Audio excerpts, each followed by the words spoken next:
Shalom, Assalamualaikum. Perkenalkan, nama saya Nini Anggun Gultom. Saya mahasiswi dari Universitas Pelita Bangsa, kelas TI 23A2 dengan NIM 312310195. Nah, di video kali ini kita akan membahas tentang perbandingan sistem ekonomi di Indonesia dan Vietnam berdasarkan konstitusi dalam menjawab permasalahan kemiskinan struktural, dengan dosen pengampu Bapak Sugeng Budi Raharjo, STMM. Nah, yang pertama kali kita harus mengetahui bahwa sistem ekonomi suatu negara biasanya dimunculkan dalam konstitusi. Konstitusi yang tertulis di Indonesia dikenal sebagai Undang-Undang Dasar. Sistem ekonomi merupakan hal yang mendasar untuk bergerak suatu negara.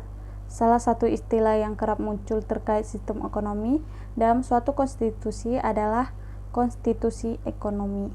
Nah, negara-negara di ASEAN menjadi negara yang secara strategis sedang mengembangkan perekonomiannya, termasuk Indonesia dan Vietnam. Indonesia dalam suatu ekonomi menggunakan sistem ekonomi Pancasila, sementara Vietnam menggunakan sistem ekonomi sosialis. Indonesia dan Vietnam memiliki kesamaan, yakni dalam perekonomiannya mengedepankan kolektivitas untuk kemajuan perekonomian rakyat. Nah, sebelum kita lanjut, kita harus mengetahui dahulu, pada saat tahun 1980-an, Vietnam diketahui sebagai salah satu negara termiskin di dunia. Sistem ekonomi yang diimplementasikan belum bisa memenuhi kebutuhan dasar masyarakat. Inflasi yang terjadi bahkan sampai angka 400%, serta pemadaman listrik ada hal yang terkerap terjadi pada kota Vietnam. Akan tetapi, strategis untuk transformasi kebijakan ekonomi sudah memberikan keuntungan untuk perkembangan ekonomi Vietnam. Sekarang, Vietnam merupakan salah satu negara dengan pertumbuhan ekonomi yang paling cepat di Asia Tenggara, yakni pertumbuhan ekonomi 6,7% di tahun 2021. Nah, kita lanjut lagi. Persamaan dan perbedaan sistem ekonomi Indonesia dan Vietnam dapat dilihat melalui perspektif untuk memberikan jawaban pada kemiskinan struktural. Sebagai sesama negara ASEAN, juga baik Indonesia dan Vietnam mengedepankan kolektivitas dalam sistem ekonomi. Oleh karena itu, dalam penelitian jurnal yang kita lihat kali ini atau yang kita review kali ini akan dilakukan perbandingan sistem ekonomi Indonesia dan Vietnam dalam konstitusi untuk merespon terjadinya kemiskinan struktural. Nah, pada hakikatnya kemiskinan ini terbagi menjadi dua jenis, yakni yang bersifat struktural dan bersifat kultural. Nah, tadi kan kemiskinan ada terbagi menjadi dua, yaitu kultural dan struktural. Nah, yang pertama kita bahas dulu apa sih yang dimaksud dengan kultural. Menurut pandangan dari Chambers, bahwa kemiskinan kultural adalah bentuk kemiskinan yang di dalamnya akibat terdapat perilaku serta kebiasaan individu ataupun masyarakat yang secara umum berasal dari budaya ataupun adat istiadat yang relatif tidak ingin untuk dinaikkan tarif hidup melalui tata metode yang modern. Sedangkan kemiskinan struktural yakni berasal dari bentuk kemiskinan yang dikarenakan oleh rendahnya akses pada sumber daya yang secara umum terjadi kepada sebuah tatanan sosial budaya maupun sosial politik yang kurang mendukung terhadap pembebasan kemiskinan.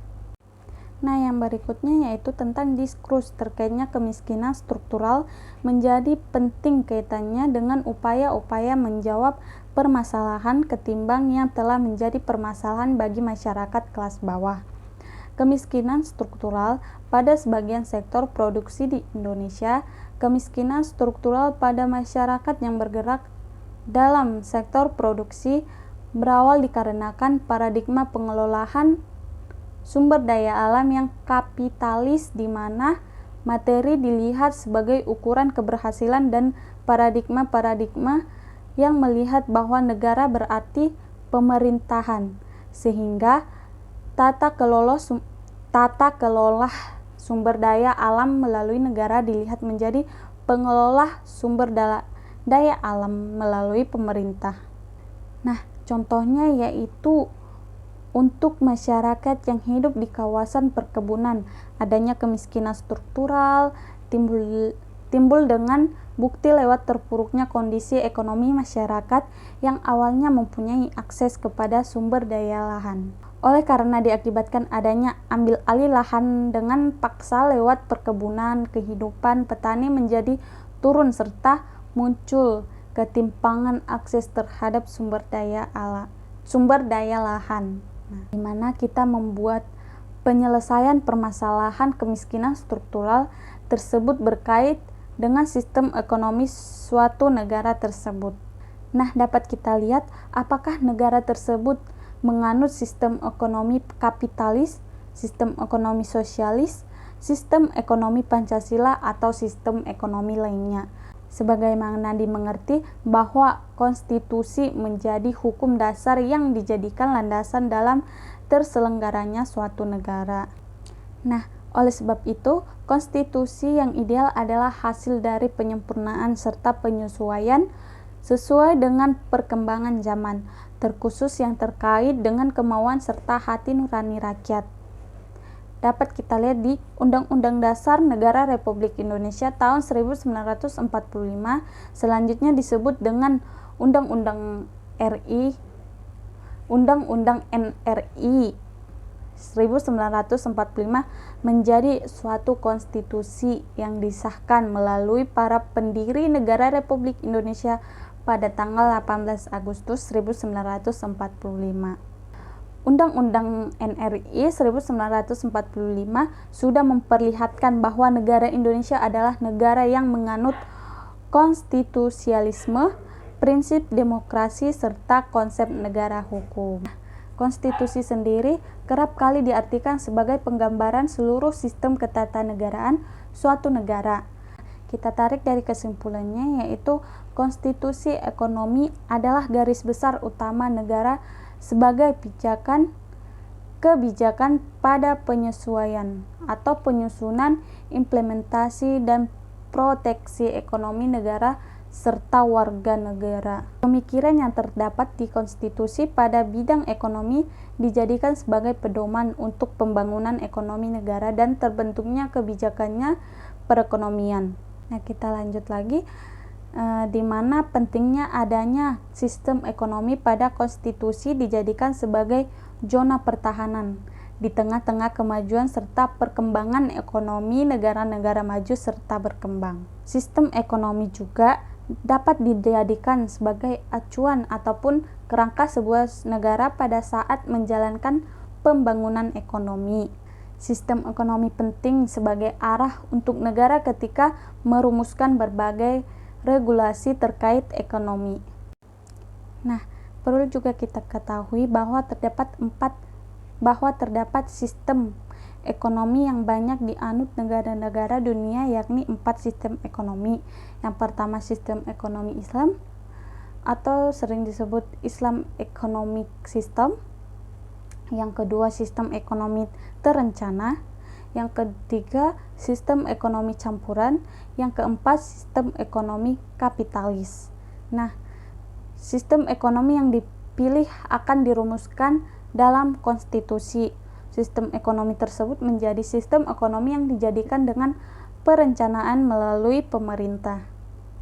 Nah, di setiap negara diwajibkan memiliki rumusan perencanaan ekonomi dengan lebih menyeluruh, serta mampu mengoptimalkan sumber daya yang dimiliki oleh negara tersebut untuk kepentingan rakyatnya.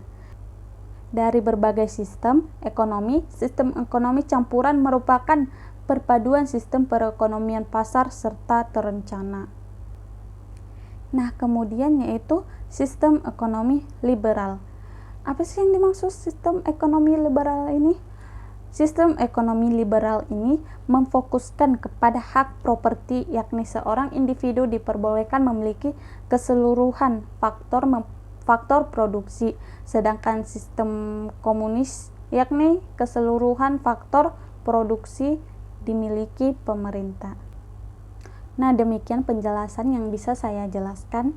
Dapat kita tarik bahwa kesimpulannya yaitu Indonesia dan Vietnam memiliki kesamaan yakni dalam perekonomiannya, mengedepankan kolektivitas dalam sistem ekonomi yang terdapat di konstitusi. Kolektivitas yakni di mana sistem ekonomi tersebut mementingkan kepentingan bersama di atas kepentingan individu. Berkait dengan penguasaan sumber daya alam di Indonesia dan Vietnam, sumber daya merupakan hal yang sangat penting dalam perekonomian. Dilihat dari akses terhadap sumber daya dalam sistem ekonomi seperti jaminannya sosial, sumber daya alam, pendidikan, dan lain-lainnya, bahwa baik Indonesia dan Vietnam melindungi dan mendukung untuk pemenuhan hak dasar seperti pendidikan, pangan, kesehatan, dan lainnya. Dengan adanya konstitusi yang memberikan sasaran yang rinci ini dapat sangat berguna kepada orang-orang seperti orang tua, ibu, kaum disabilitas, dan orang di pedalaman yang merupakan kaum rentan. Nah, demikian video penjelasan tentang perbedaan dan persamaan sistem ekonomi Indonesia dan Vietnam. Sekian dari saya. Jika ada kesalahan ataupun kekurangan dalam penjelasan saya, mohon dimaafkan. Terima kasih. Shalom. Assalamualaikum.